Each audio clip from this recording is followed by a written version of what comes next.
My son stood on my porch with 3 luxury suitcases, a weeping wife, and nowhere to live.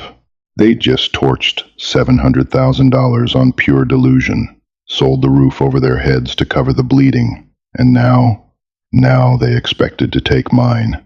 I didn't open the screen door. I've lived in this house for 32 years. It's a modest 3-bedroom ranch off a quiet cul-de-sac in Ohio, built back when contractors still used solid wood and didn't cut corners on the foundation. I know every creak in the floorboards. I know exactly how hard to pull the handle on the downstairs toilet so it doesn't run all night. My wife, Mary, picked out the awful floral wallpaper in the downstairs half bath back in 1998. When she passed away from breast cancer 5 years ago, I didn't touch it. I haven't touched much of anything. The house is paid off. It's quiet. It's mine. I worked 25 years as a diesel mechanic to pay for this piece. My hands still ache when it rains.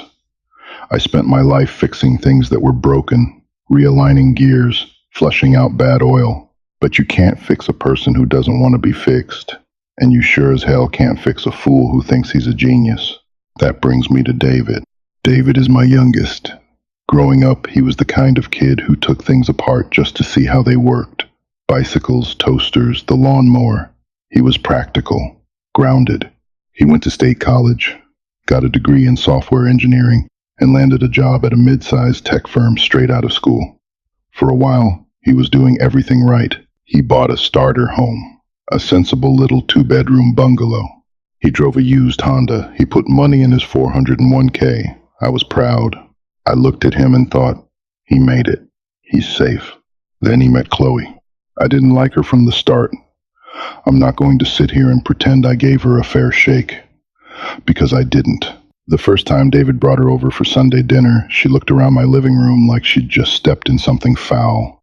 I'd made pot roast. Cheap, filling, classic. She didn't touch it. She sat there in a silk blouse that probably cost more than my first car, sipping a glass of tap water because I didn't have sparkling, and talked about her curated aesthetic.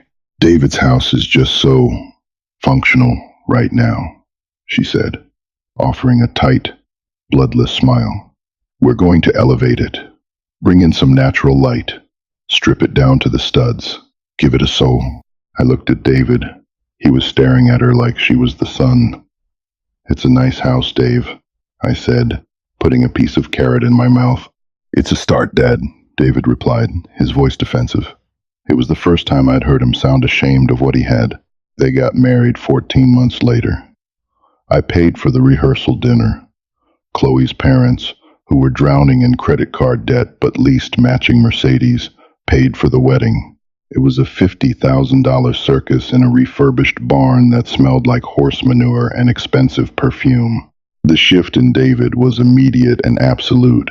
The Honda disappeared, replaced by a massive SUV with a monthly payment that made my chest tight just thinking about it. The sensible starter home, gone. They sold it and bought a 5-bedroom modern monstrosity in a gated community an hour away. It had 0-yard windows, the size of billboards, and a mortgage that required both of them to work 80 hours a week just to keep the lights on. Except Chloe didn't work. Not really. Chloe was an influencer, a creative director, an entrepreneur. She had a lot of titles, but none of them seemed to come with a W-2. She spent her days curating her Instagram feed, buying designer clothes, and ordering custom furniture from Italy that took 6 months to arrive. I watched it happen in slow motion. I'd go over to their glass house for Thanksgiving, and the tension would be thick enough to cut with a chainsaw. David had dark circles under his eyes. He'd lost weight. He was constantly checking his phone, fielding calls from work, desperate for the next promotion, the next bonus. "Nice watch," I said to him one afternoon, while we stood on his pristine, sterile patio. It was a Rolex. Heavy. Shiny. He looked down at his wrist and grimaced. Chloe bought it for my 30th anniversary present. Must have set her back a bit. "Yeah," he said quietly, staring out at the neighbor's brick wall. "Put it on the Amex. I'm paying it off now." He was paying off his own birthday present. I bit my tongue. I didn't say a word. You can't tell a drowning man that his life jacket is made of lead. He has to figure it out himself. I just didn't realize how deep the water was going to get. The real trouble started when David's tech company was bought out by a larger conglomerate. He'd been there early enough to have a decent chunk of stock options. When the buyout went through, David netted just under $700,000 after taxes. $700,000. To a guy like me, that's lottery money. That's pay off the house, fully fund your retirement, and sleep like a baby for the rest of your life money. It was a golden ticket. David called me the day the money hit his account. He sounded breathless. "Dad, I can't believe it. It's real. The balance is just sitting there." "Put it away, Dave," I told him, standing in my kitchen, clutching the phone. "Don't buy a car. Don't buy a boat. Put it in a mutual fund and forget you have it. You just bought yourself freedom." "I know, Dad. I know. Chloe and I are talking about it tonight." I felt a cold, dread pool in my stomach at the sound of her name.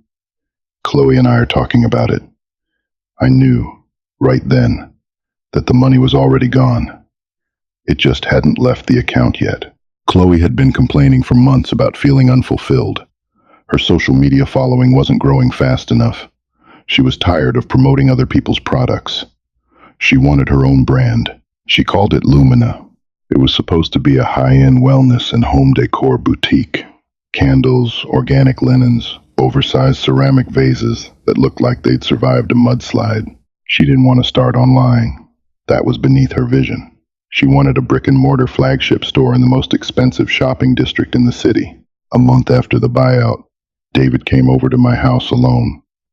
He sat at my kitchen table, tracing the wood grain with his thumbnail. "We signed a commercial lease," he mumbled, not looking up. "For what?" "Chloe's store. Lumina. She needs a physical space to establish the brand identity." I poured myself a cup of black coffee. My hand was shaking slightly. "How much, Dave?" "The build-out is going to be about $200,000. We had to gut the place. She hired a designer from New York." I slammed my mug down on the counter. Coffee splashed over the rim, burning my knuckles. I didn't care. $200,000 to sell candles? I barked. "Are you out of your mind? Have you looked at the failure rate of retail businesses?" "Dad, you don't understand the market." "I understand math," I shouted, the mechanic in me roaring to the surface. 200 grand is a house. It's a retirement.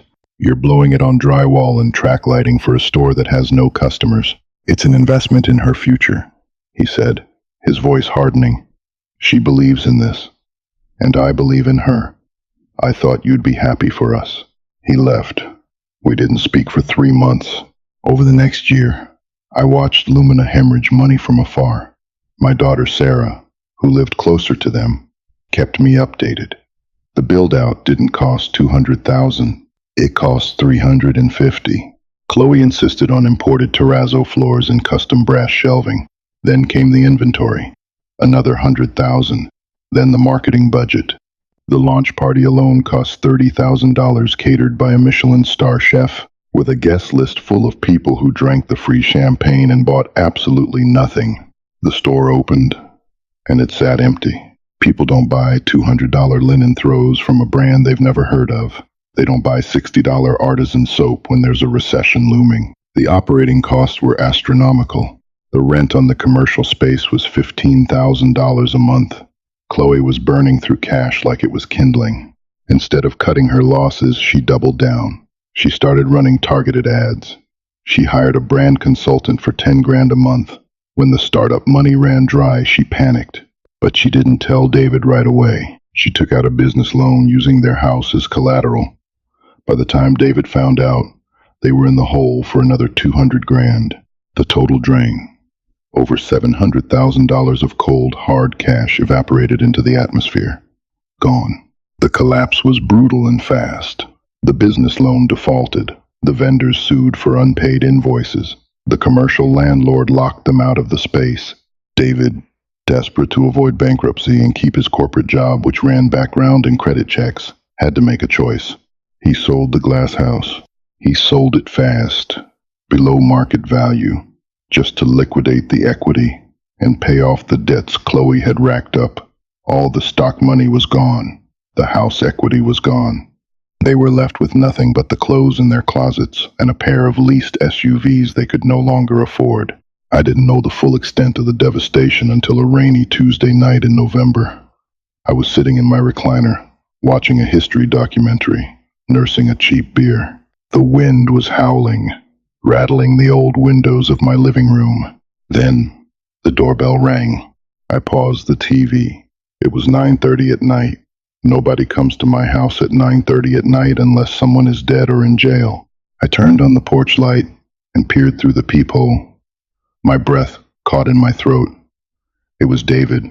He looked hollowed out. His shoulders were slumped.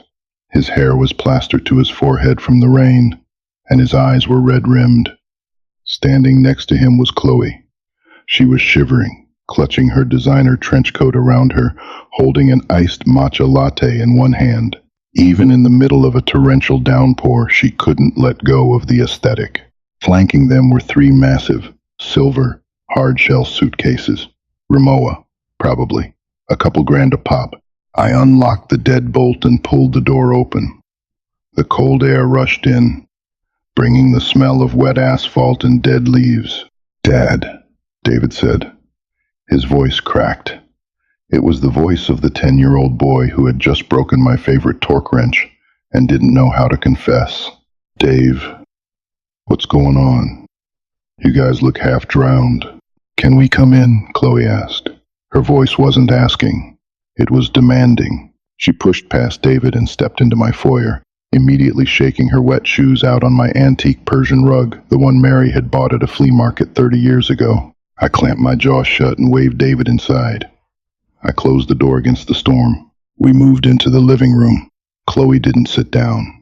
She paced around the perimeter of the room, running a perfectly manicured finger over the top of my bookshelf, checking for dust. David collapsed onto the sofa. He looked like a man who had survived a car crash but hadn't realized he was bleeding internally. "Talk," I said, leaning against the doorframe. David put his head in his hands. "It's gone, Dad. Everything. The store. The money, the house. We closed on the sale this morning. Most of it went straight to the bank and the lawyers to settle the debt. We have enough left to maybe pay for a cheap apartment, but my credit is trashed because of the defaults." I felt a heavy weight settle in my chest.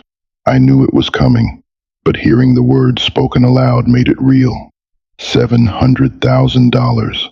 Gone. A beautiful home. Gone. "I'm sorry, Dave," I said softly. And I was. I hated seeing my son broken. "So, where are you staying tonight? A hotel?" Chloe stopped pacing. She turned to face me, her eyes wide with a manufactured, innocent surprise. "A hotel? Frank, don't be ridiculous. We can't afford a hotel right now. We need to preserve capital." "Preserve capital?" I repeated, tasting the absurdity of the phrase on my tongue. "You're drinking a $9 iced matcha."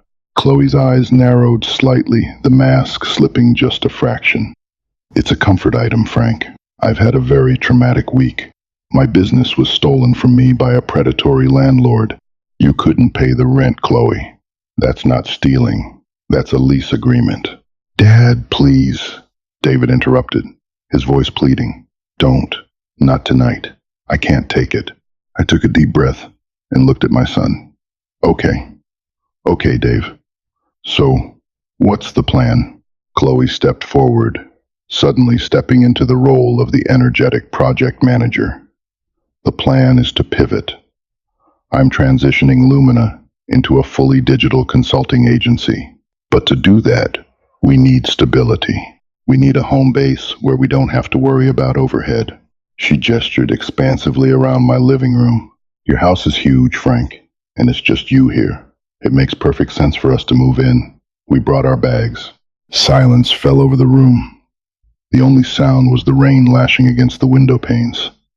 I stared at her, waiting for the punchline. There wasn't one. She was dead serious. "Move in," I said slowly. "Yes," Chloe continued, her pace quickening, her eyes darting around my space. "It's perfect, really. but we'll need to make some adjustments. David works from home now, so he'll need the guest room for his office. And obviously, I'll need a space for my content creation. The master bedroom gets the best morning light, so we were thinking David and I would take the master. I stood perfectly still. I felt my pulse throbbing in my ears. You want the master bedroom? It just makes logistical sense, she chirped, completely oblivious to the radioactive energy radiating off me. You're just one person, Frank. You could easily take the basement. It's finished, right? We could even get a nice rug down there for you. It'll be like your own little bachelor pad. I looked at David. He was staring a hole into the floor, absolutely silent. He wasn't defending me. He wasn't stopping her. He was letting his wife stand in my living room, the room where his mother and I used to dance on New Year's Eve, the room where we put up the Christmas tree every year and tell me to pack up my life and move into a damp, cinder block basement so she could film Instagram videos in my bedroom. Let me get this straight, I said, my voice dropping an octave. The mechanic was back. I was diagnosing the engine, and the engine was shot. You burned through nearly $1 million. You bankrupted yourselves. You sold your house. You show up here, uninvited, with 3 bags, and in the first 5 minutes, you're evicting me to the basement. Chloe rolled her eyes. Frank, don't be dramatic. It's family. Families help each other. We are in a transitional season. A transitional season, I repeated. I pointed a thick, calloused finger at the front door. Here is your transition. You can pick up those bags, walk back out that door, get in whatever leased luxury tank you drove here in, and transition yourselves to a Motel 6. David finally looked up, his face pale. Dad. No, Dave. Stop. I stepped further into the room. I didn't yell. I didn't have to. The quiet anger was enough. I love you. You are my son.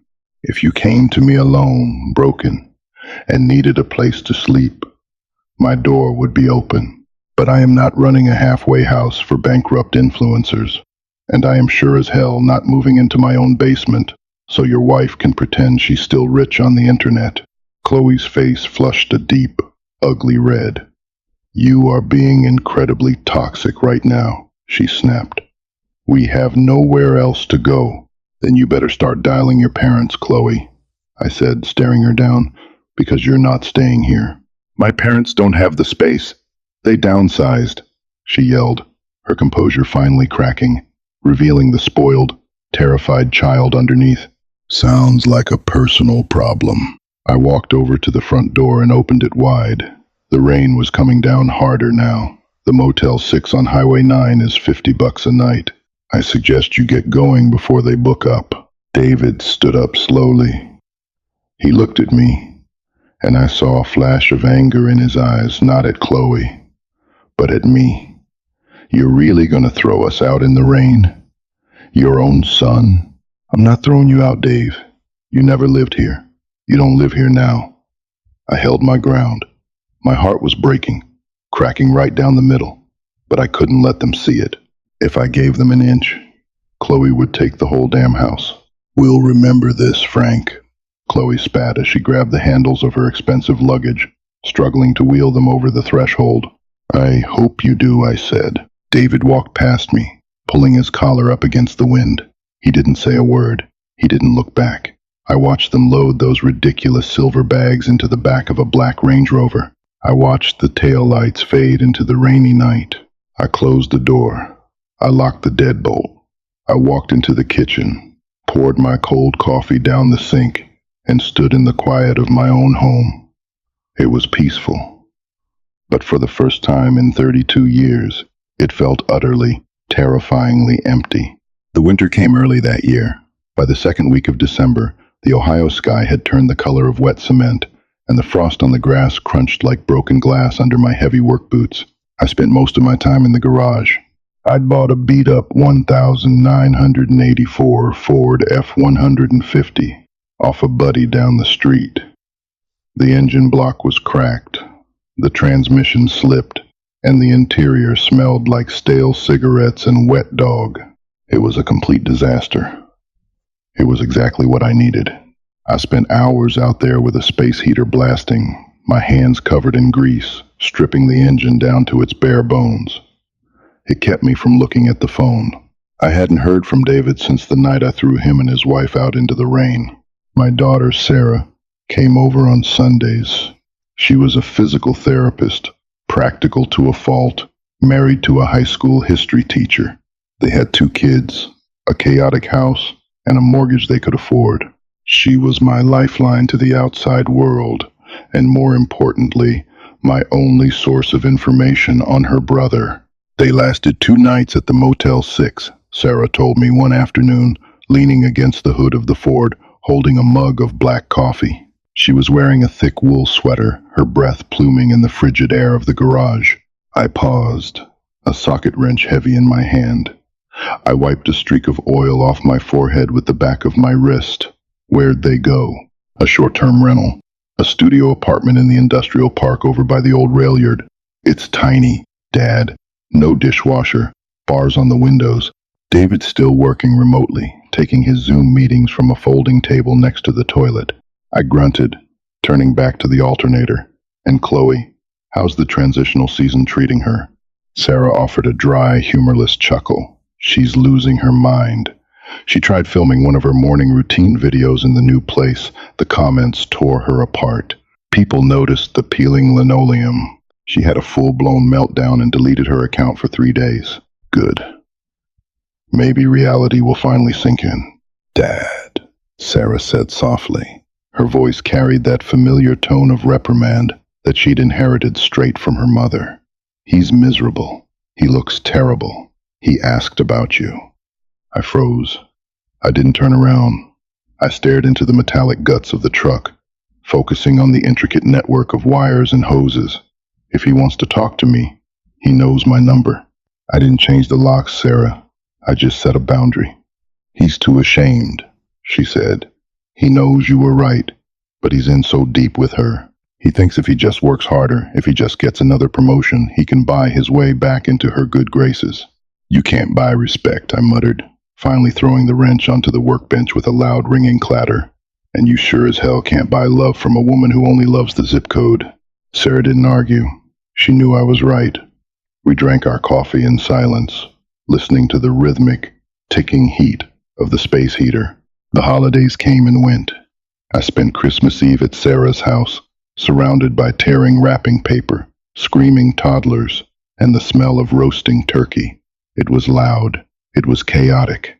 But there was an empty chair at the dining table, and everyone felt it. David didn't show up. He sent a group text wishing everyone a Merry Christmas. That was it. I drove home that night through the snow, the road slick and treacherous. I unlocked my empty house, walked into the living room, and sat in my recliner. I didn't turn on the TV. I just looked at the corner where the tree used to go. My chest felt hollowed out, scraped clean by a dull knife. Stubbornness is a warm blanket in the moment, but it's a freezing companion in the dead of night. I wanted to call him. I picked up the phone twice. Both times I put it back down. He had to figure it out. If I stepped in now, if I bailed him out, the cycle would just reset. The break finally happened in late February. It was a Tuesday. The phone rang at 6 in the morning. I was already awake, brewing my morning pot. I saw Sarah's name on the caller ID. Frank, she said. She was the only one of my kids who called me by my first name when things were serious. Chloe left him. I stopped pouring. The coffee overflowed the mug and pooled on the laminate counter. What happened? She packed up yesterday while he was at work, took the remaining cash they had in the joint checking account, about $4,000, and moved back in with her parents. She left a note, said she couldn't thrive in a stagnant environment, and that David wasn't supporting her vision anymore. I grabbed a dish towel and mechanically started wiping up the spill. Where is he? He's at the apartment. He's bad, Dad. Really bad. He called me at 3 in the morning. He was crying. He said he has nothing left. I'm on my way, I said. I didn't bother changing out of my sweatpants.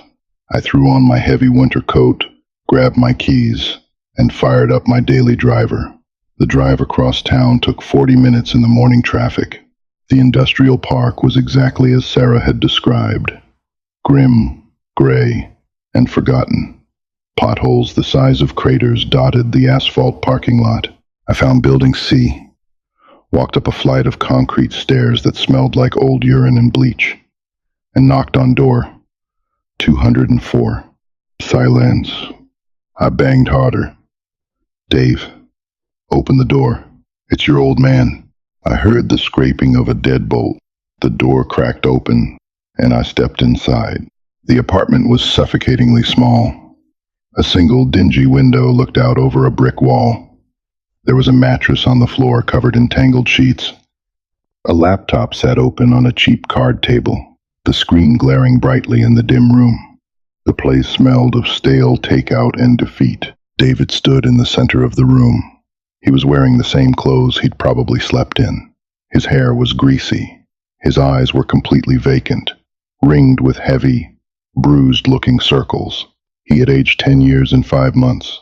The expensive Rolex was gone. The designer clothes were gone.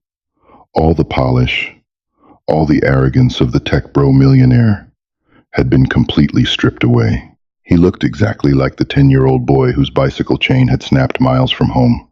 I closed the door behind me and locked it. I didn't say a word. I just walked over to him and wrapped my arms around his shoulders. I pulled him in tight. He stood stiff as a board for about 2 seconds. Then, the dam broke. He collapsed into my chest, gripping the fabric of my coat, and sobbed. The sound was ragged and ugly, tearing out of his throat. He wept for the lost money. He wept for the lost house. He wept for the wife who had abandoned him the second the ATM ran dry.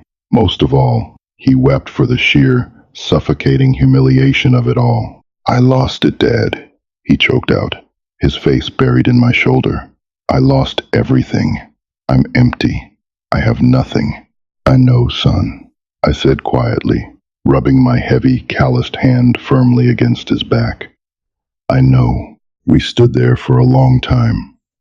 I let him cry until there was nothing left, until his breathing leveled out and the panic subsided. When he finally pulled away, he wiped his face with the back of his sleeve, looking anywhere but at my eyes. "Pack your bags," I told him. He looked up, startled. "What?" "You heard me. Grab your laptop. Grab your clothes. Leave the trash. We're going home." He swallowed hard. "Dad, I can't. You said it yourself. You're not running a halfway house." I said I wasn't running a halfway house for bankrupt influencers. I corrected him, holding his gaze. "Chloe is gone. The circus is over. It's just you now, and you are my son. Now, pack your damn bags." David moved into the guest room, the small one at the end of the hall, the one with the twin bed and the oak dresser that squeaked when you opened the bottom drawer. He didn't ask for the master bedroom. He didn't ask for a rug in the basement. He took what was offered, and he said thank you. The first 2 weeks were rough. He was going through withdrawals not from drugs, but from a lifestyle. The constant dopamine hits of high-end purchases, the adrenaline of living on the edge of financial ruin. Now, there was just the quiet routine of my house. I laid down the rules on day one. "You pay rent," I told him, sitting across from him at the kitchen table. $500 a month.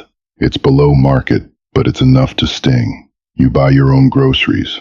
You help with the utilities. And you don't sit in that room sulking all weekend. You keep your job, you pay off whatever debt she left you with, and you rebuild your credit." "Yes, sir," he said quietly. And he did. He woke up at 6 every morning, made a pot of Folgers, and worked at the small desk in his room. He canceled every subscription he had. He sold his leased SUV back to the dealership and bought a 10-year-old Toyota Corolla with manual roll-up windows. It was dented on the passenger side. He drove it with pride.